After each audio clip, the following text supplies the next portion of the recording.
केंद्र में सरकार हारना है भाजपा की सरकार को, तो उसके लिए नॉर्थ और वेस्ट में भाजपा को कम से कम 100 सीट हारना है। इस बात को आप समझ लीजिए।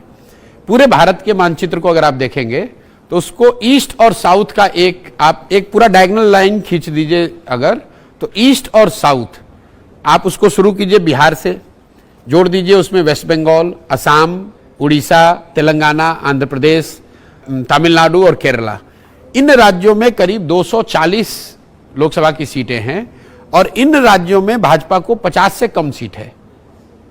लेकिन फिर भी उनके 300 सीट क्यों आते हैं? क्योंकि जो बाकी के 350 सीट बच गए, 300 सीट जो बचे उनके नॉर्थ और वेस्ट के, उन 300 सीटों में वो 260-270 सीट जीते हुए हैं।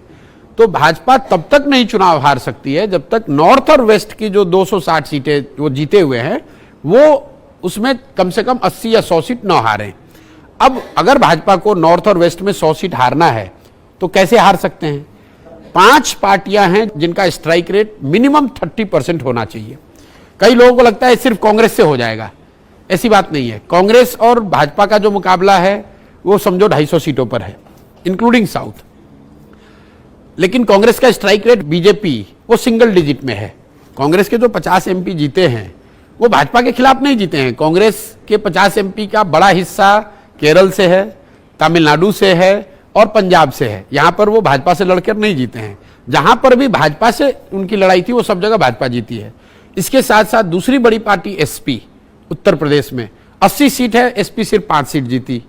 उसकी वजह से भाजपा का स्ट्राइक रेट ज्यादा है। बगल का राज्य है बिहार, वहां पर आरजेडी को 0 सीट आया, भाजपा वाले 39 सीट उनका एनडीए गठबंधन जीता।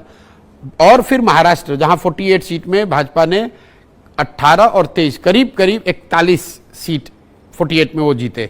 तो जब तक कांग्रेस, एसपी, आरजेडी और एनसीपी अलायंस जो है, एनसीपी शिवसेना अलायंस, कांग्रेस अलायंस जो है, इनका स्ट्राइक रेट 30% से ज्यादा नहीं होता है, तब तक आप चाहे जैसे भी गुना गणित कर लो, भाजपा केंद्र में बहुमत से नीचे नहीं आएगी।